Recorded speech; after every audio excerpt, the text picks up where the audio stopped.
Hi, everyone. I'm Ben Arterburn with Argo Visa, and we're excited to welcome you today to one of our Student Visa Week panels. Today, we're going to be talking about non-traditional F1 students. And I'm joined today by our extremely experienced and talented ex-visa officer and Argo consultant, Lisa. Hi, Lisa. Thanks for joining us today.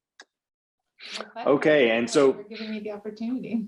Great. I really appreciate you being here because you've got so much expertise, and we've really worked in different parts of the world too. Since I was in China. Just for anybody that hasn't watched any of our other videos, I was a visa officer in Guangzhou, China, in Bogota, Colombia, and in Shanghai, China.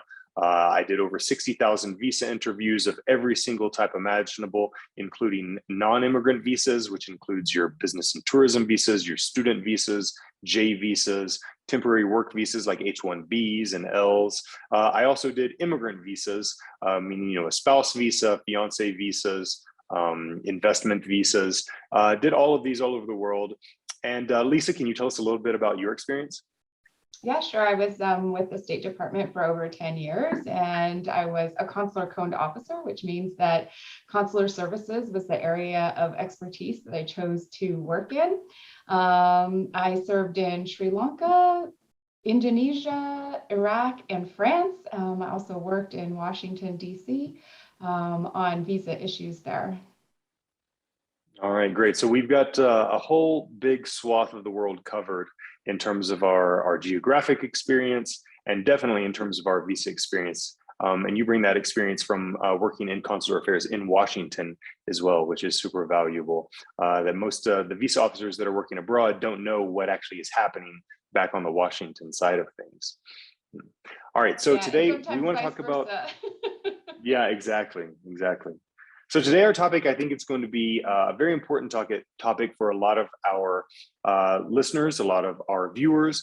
It's non-traditional students. And well, first of all, I think we need to define what that means because maybe some of our viewers don't know this term or don't know about this concept.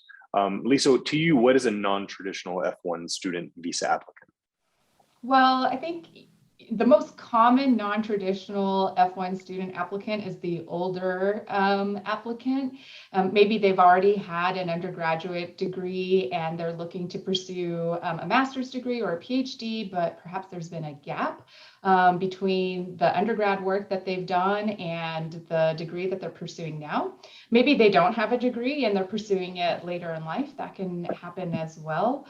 So I think that's the most common non-traditional student we see. Somebody who is pursuing a degree later in life, and they have to be able to explain why that makes sense for them. It's a bigger hurdle because I think with, your younger traditional students who are 17, 18, and they're going to the US for that 4-year university experience, we understand that young people don't always have concrete plans. We understand that sometimes they may have concrete plans that don't always make sense, and we give them some leeway because they're young and we know that they need to, learn and explore during their university years before they really crystallize their future plans. But I think the expectation is different for a non-traditional student. Yeah, and I guess we can also define what a traditional student is as the opposite of a non-traditional student. The traditional student is the one who goes to high school, graduates from high school, enters an undergraduate 4-year university degree program. They complete that, and then they immediately enter a master's degree program. They complete that, they immediately enter a PhD program. Obviously, it doesn't have to go that full length all the way to PhD, but anything along that point, that unbroken chain of education, that's the traditional student path.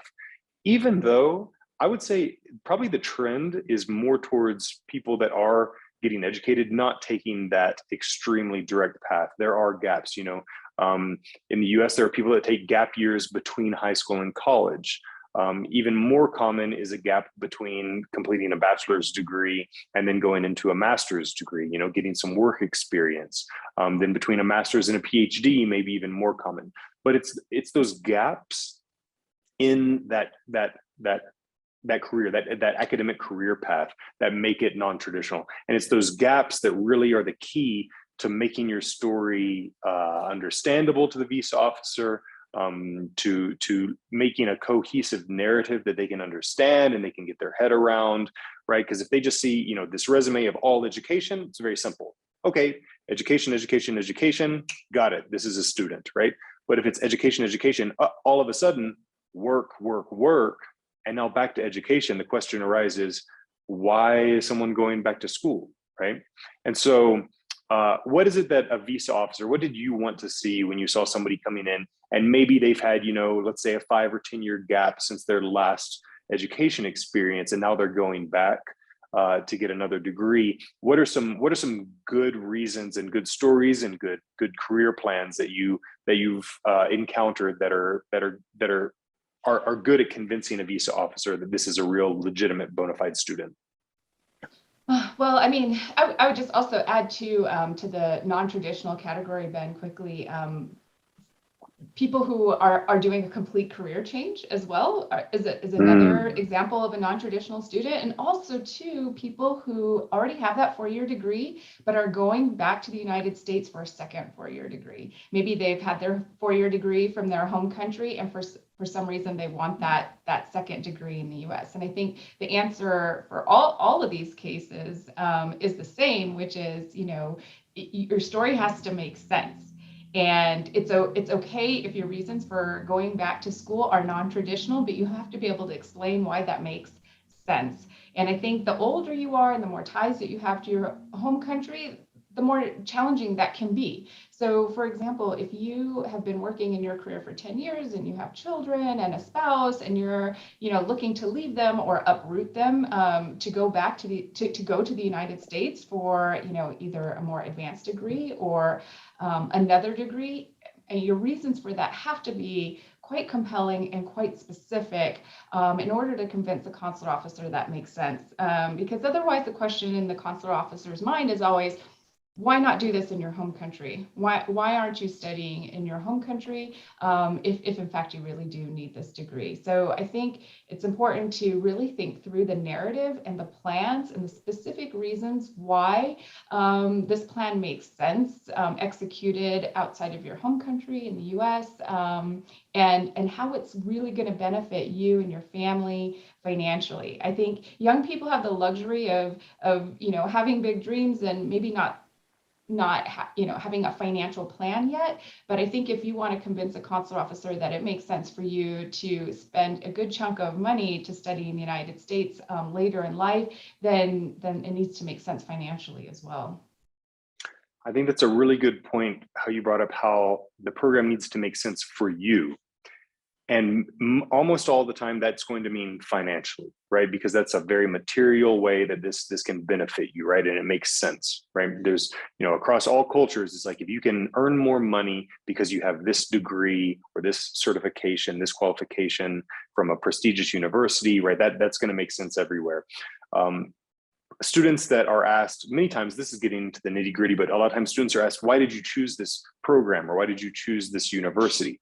That question, what they're getting at is, why is this good for you? Why does this make sense with your career plan, with your life plan, with your family, with everything, right? So you're right. A good answer there is talking about how, okay, well, this degree is going to allow me to get into this field of work, or I'm making a career change, and so I need this degree to do this and get these jobs that I'm going after in my home country, right?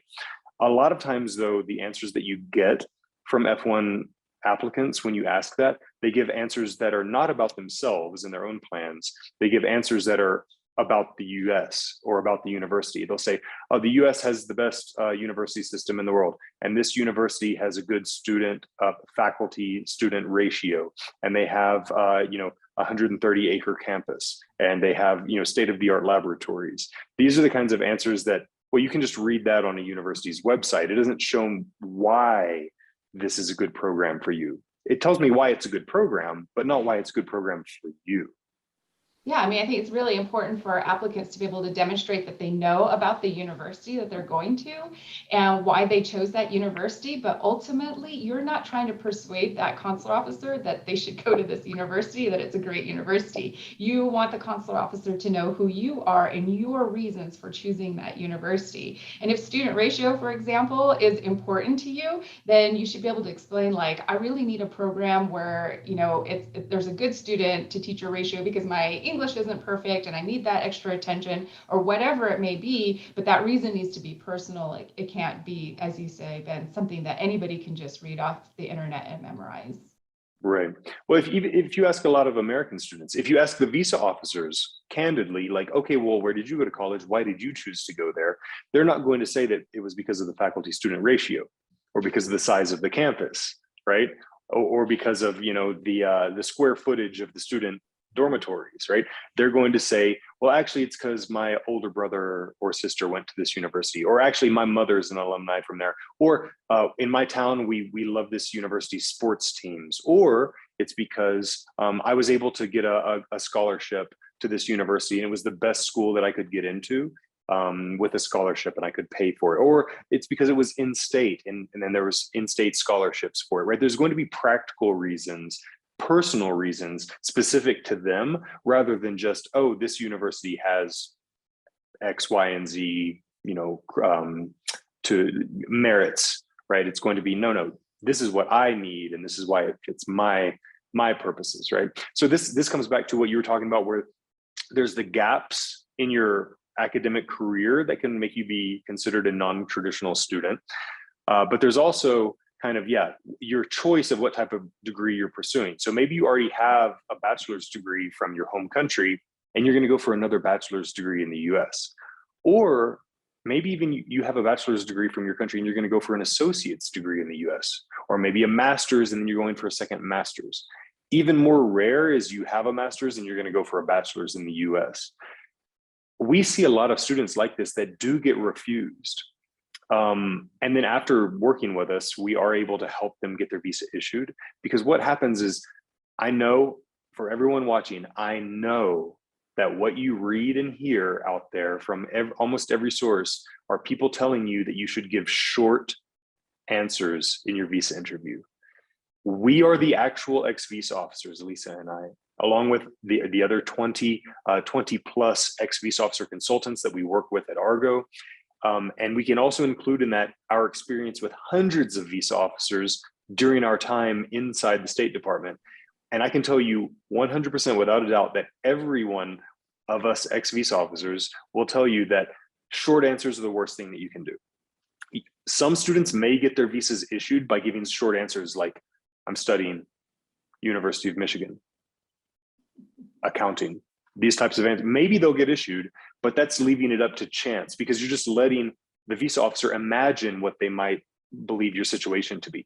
The way to take control and agency of your visa process is to give full answers. I'm not going to say long answers, because you don't just want to talk about random stuff, but full answers that are full of content that let them know, okay, what kind of student are you? What kind of family background do you have? What are your plans for the future? What's your situation here in your home country? Giving these full answers, that doesn't just leave it to chance. That's you constructing this this portrait of yourself for the visa officer. So if you're going in and you have one of these non-traditional, let's say a change in career path, or you're going for a second master's or a second bachelor's, you've got to go in, you've got to tell them immediately why this makes sense for you. Otherwise, they're thinking, this doesn't make sense. Why does somebody want 2 bachelor's degrees? But maybe the fact is that, okay, in Vietnam, you have your bachelor's degree from a local Vietnamese university. But if you get a bachelor's degree from the US, you come back to Vietnam and your salary prospects are 3 times as high as they would be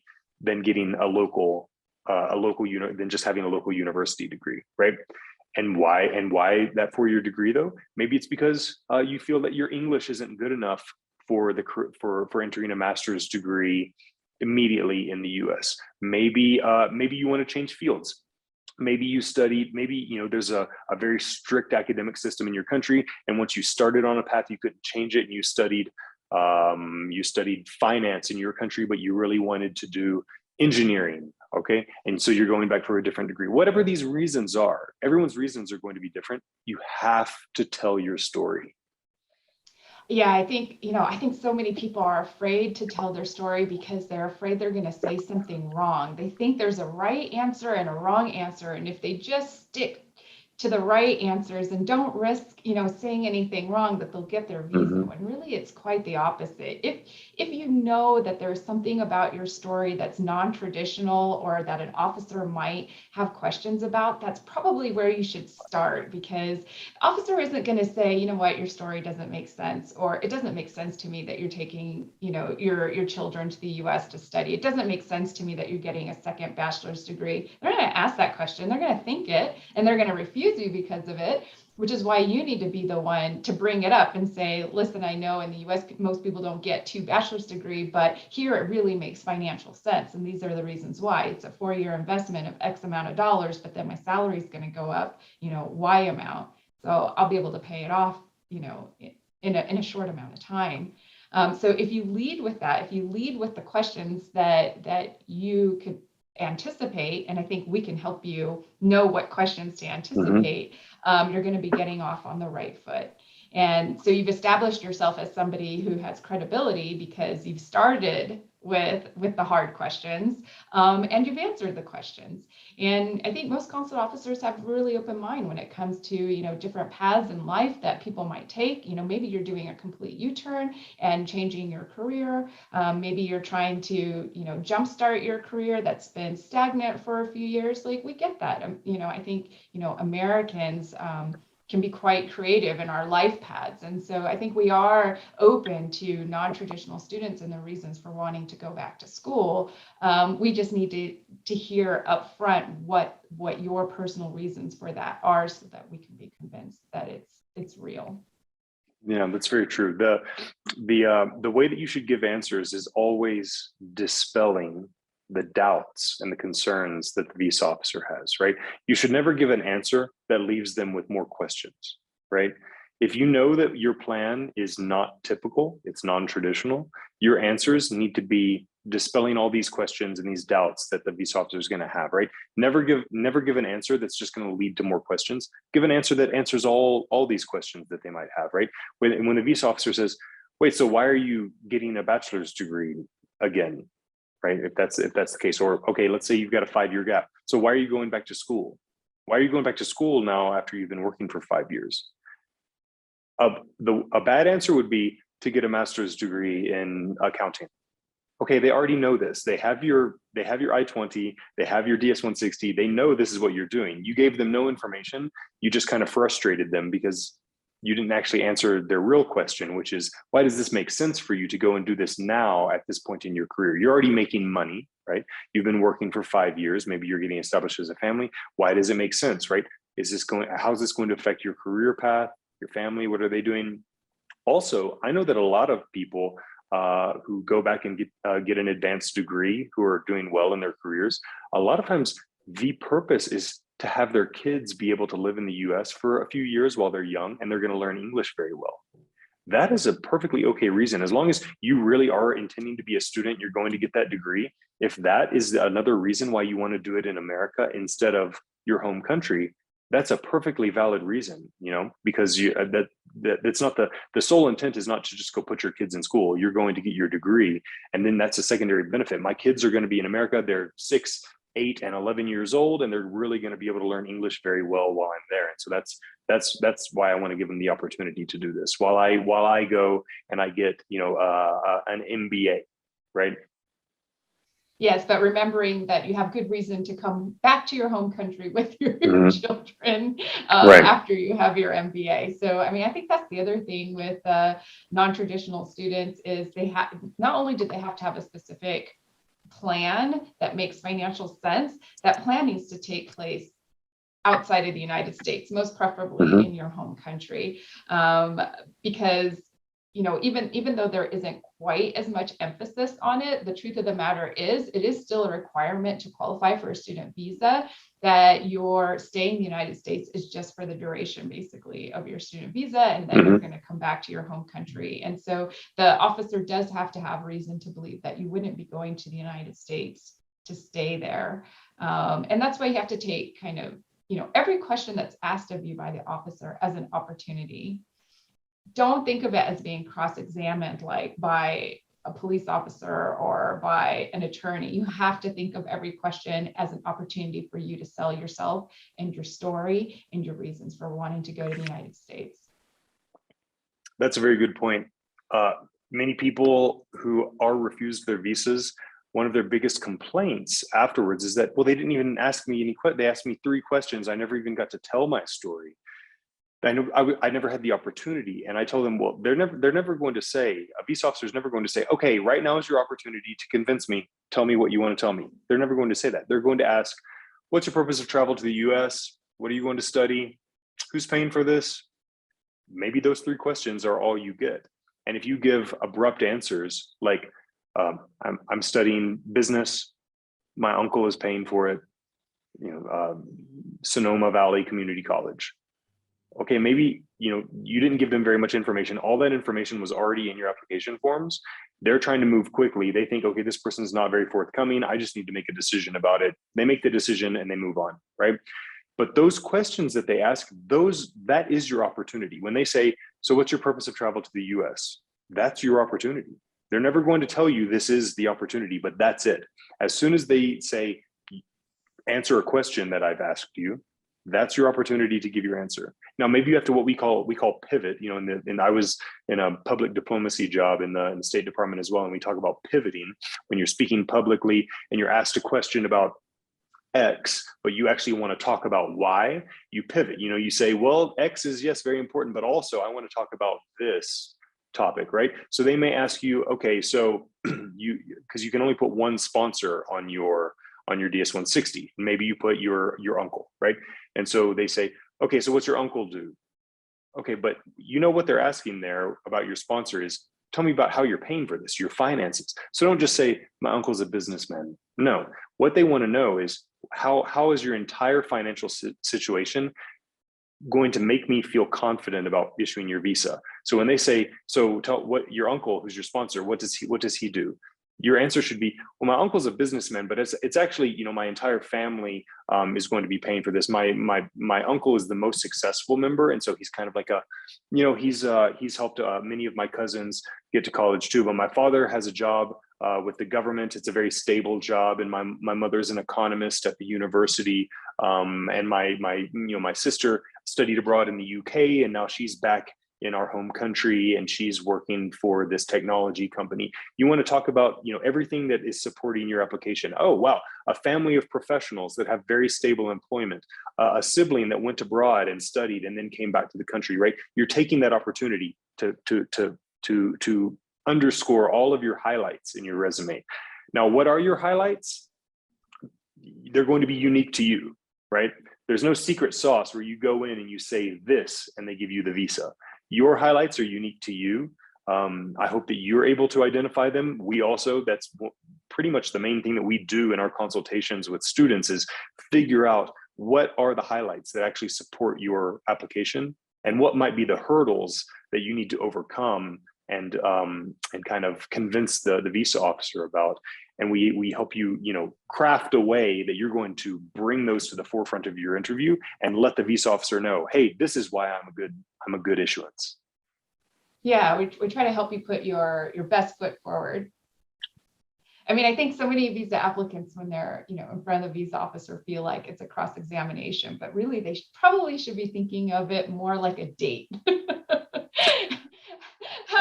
That's a very good example. That is a very good example. I hesitate to use it because I guess, dating can be different in different parts of the world, the way it works in some places, but it is because what do you want to do on a date?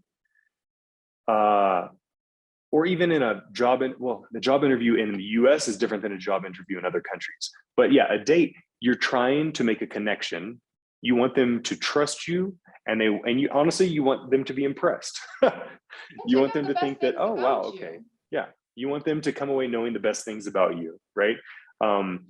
I told someone the other day, I said, they wanted to memorize things to say and then give those answers, these memorized answers in their visa interview. And I did use that example of like a date. I said, if you went on a date and you ask somebody, okay, so yeah, so what are your interests and hobbies? And then they looked down at a piece of paper and they read, I enjoy hiking and going to the beach. I also enjoy traveling, and one of my hobbies is to explore different culinary scenes around the city. Now, maybe you like all those things, but if they read it to you, or they're giving a memorized answer, you're not making that connection, because so then there's no trust. Then it's just words, and there's no trust that's established. And that's the key, is that the visa officer doesn't just need to check boxes like, okay, well, they said this and they said this, and so now I can issue. The visa officer has to feel that they trust the visa applicant. Yep. Yep. You're not, the goal isn't to come across as innocent or professional even. The goal is to come across sincere, authentic, genuine. And that's so hard to do when you're nervous. It is. I do have to tell people who are from different cultures where maybe there is a little bit more of kind of a hierarchical relationship between an authority figure and then, the supplicant. And so I have to tell people, like, Americans in particular are very informal culturally, right? We don't call our supervisors sir and ma'am at work. We call people by their first names. We don't say, oh, Mr. Jones. We say, oh, that's Bob, right? We're very informal culturally.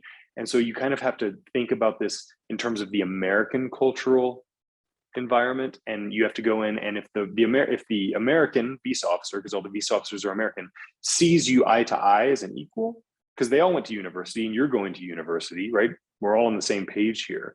That's going to make them feel like, okay, this is somebody that I could have gone to university with.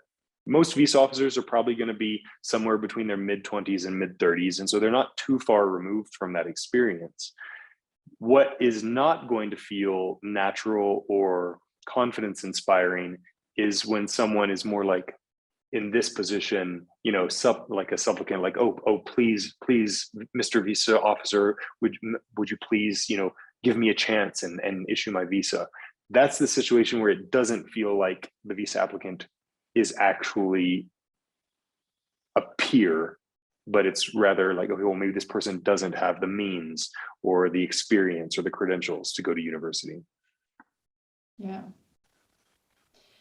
Yeah, it's a balance though, because yes, you do want to come across as somebody who has the financial means and the status to be studying in the United States, and somebody who has the confidence to be pursuing the goals that they've described in their visa interview. But you also have to remember that ultimately the consular officer does hold the power and to make or break your visa application. So being respectful is also important. And what I tell my clients is try to speak, just go in with a plan to speak confidently and with kindness, regardless of how you're actually being treated. And that's a tough thing to do, because consular officers are often, as you said earlier, in a rush, grouchy, not happy to be there for whatever the reasons may be.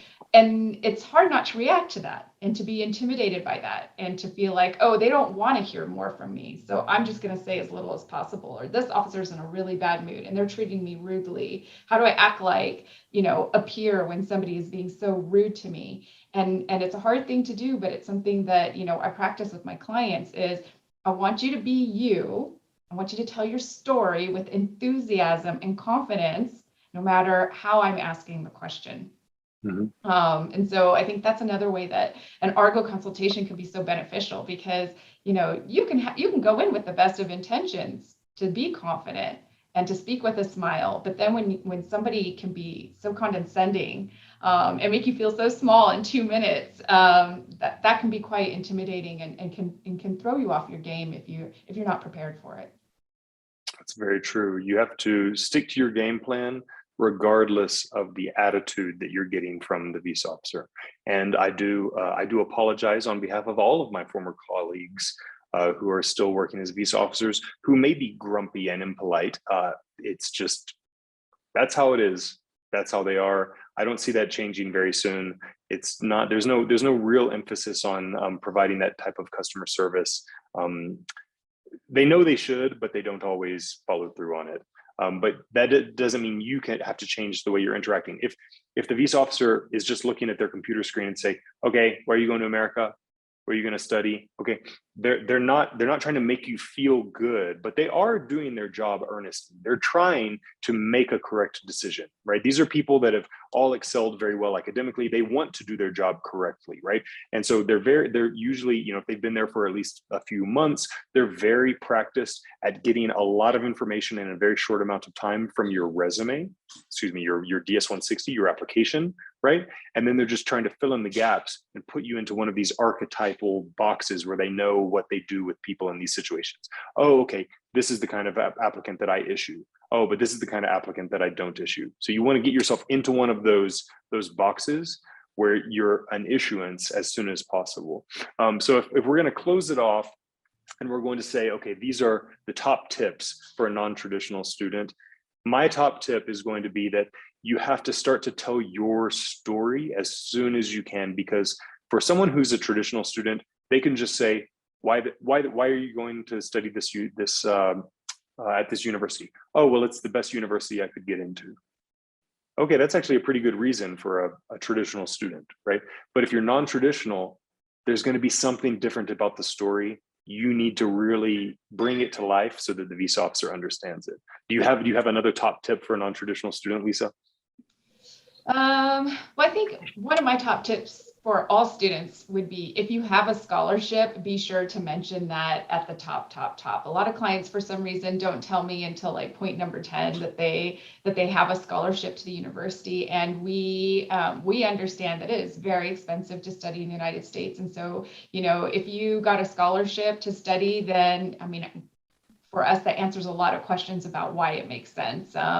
If I got a scholarship right now to study any number of topics, I probably would drop everything I'm doing and go and study.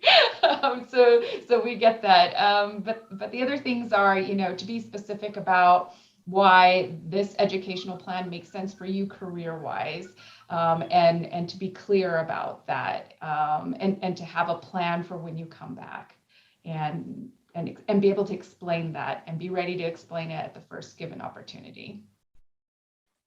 Yeah, this is exactly right. And one more tip that's actually more general, but definitely applies in this case, even maybe more so than for traditional students.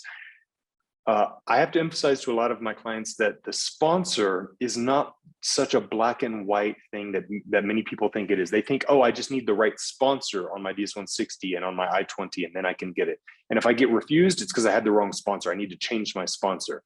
That's not how it works, right? There is only one field for one name on the DS-160 where you can put that, or on your I-20, it can be, you know, self-funded or family funds or whatever you're going to put. But when the visa officer asks you about your funding, what they want to know is your full situation, the full financial situation.